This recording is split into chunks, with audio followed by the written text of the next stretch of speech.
everyone. Welcome back to the recap. So, this was officially round 1 of now the K through 12 State Scholastic Tournament. Now, the format for this was 7 rounds over 2 days, and each round was 60 delay 5, which means I only get 60 minutes to think. So there was definitely some more time trouble. And yeah, in the first round, I was actually paired up as a rematch. And I was paired up as a rematch. I faced this guy before here last year in the final round where I beat him. I crushed him. And yeah, so no, I'm coming back into this tournament a year later. Solid 500 over the board, rating points higher, with a lot more experience. So this is my first classical game in, yeah, like 2 weeks since my last state game. So yeah, let's get into it. I start out with E4.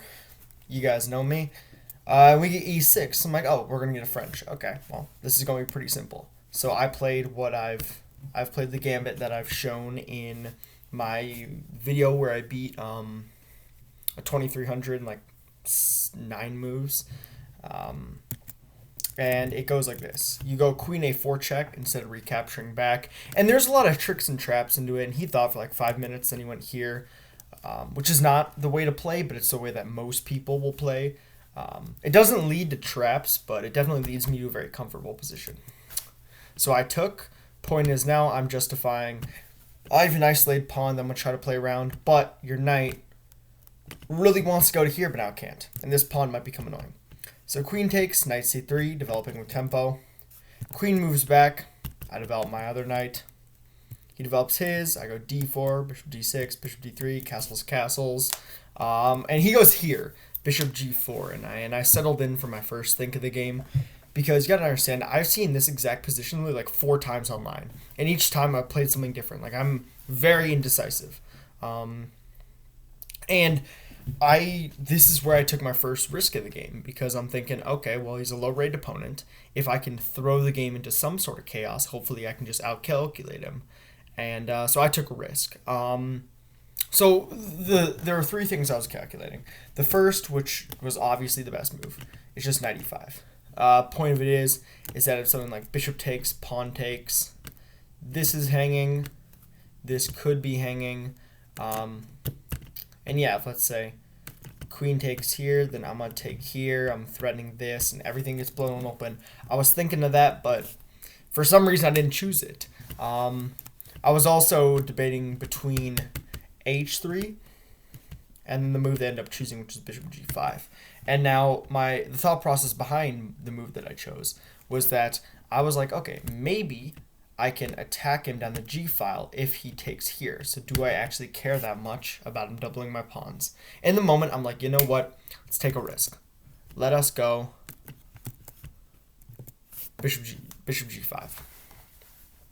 Knowing it's not fully accurate, but it can't be bad either. So takes. He develops a knight, and I move my king over. Point is, we're going to start bulldozing. I have a bishop and potentially a queen coming into point as king side. I thought that I was going to be quite good, but I guess I just have too many problems. So he goes queen c7, looking to win this pawn, and I go knight e4. The computer says d5. But I missed this because it is a full pawn sacrifice. But the computer argues that we swing our queen over and guard this and this. And again, I have 60 minutes. I'm trying not to spend too much time because I'm like, okay, I'm going to be in for probably a longer game. And I didn't feel this was as critical of a moment, so I went knight e5. Point is, if we have bishop takes here, then I can takes,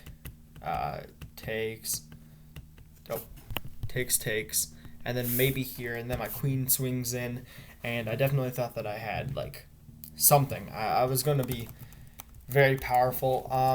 So he realized this. He didn't want to trade, so I took his bishop now, saving this pawn. He took, and I went back to c2. I was very aware that I was going to be giving him this, and potentially a really powerful knight with an outpost, but I just wanted to put pressure on his king side. So he went h6. I blissed out this move. Neither of us realized it was a blunder because both of us just completely missed queen f4. Yeah, no, I apparently I should have just gone back to D2 to prevent this, but the moment I thought it was obvious. I thought I had to keep an eye on the F square. But whatever. He misses it. He goes knight F4. I get my bishop out. Um, just trying to trade pieces off. Again, this is this is not a great game. Uh, he puts his knight there. I grab a pawn. Puts his rook on the open file. I try to close the file. He puts his queen here, and here I blitz out the move. I'm like, okay, well, right now he's threatening to just take and win a pawn.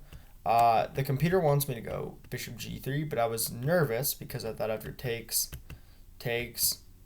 queen takes, like I'm just down a pawn. And I guess takes, but maybe the computer can argue that I have like better rooks and that. Oh, wait a minute, and after just F3, I win the knight. But I didn't calculate. I only have like 20 minutes at this point, maybe.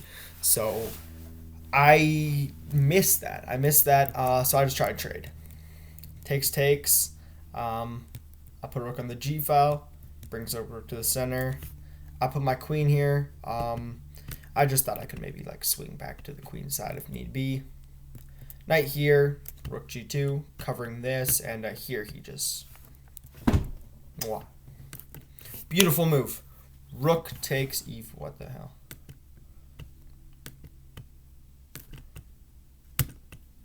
Rook takes e4.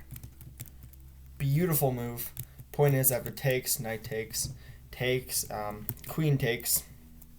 I can go rook f1, but you know, he's just up a pawn. And now I'm eyeing here. And he makes the biggest mistake of the game, in my opinion, which was instead of taking with the rook, which would have been a very cool move, just winning another pawn, he took it with the queen, and it gave me some initiative. King moved. I took a pawn. He took one. Repeated moves a few times. He threatened checkmate. I'm not going to show too many variations. Check here. Trade queens. Takes, rook takes. And... I mean, at this point, we're both down to like 10 minutes. And I'm like, well, okay, I can put my rook here. But which pawn's more important? My a pawn. So I went here. I went after his a pawn. Rook back. And I brought my king in. Gave him a check, moved back. And I tried to break up his pawns here. He checked me. I moved back. He went here, check. Oh. Well, spoiler.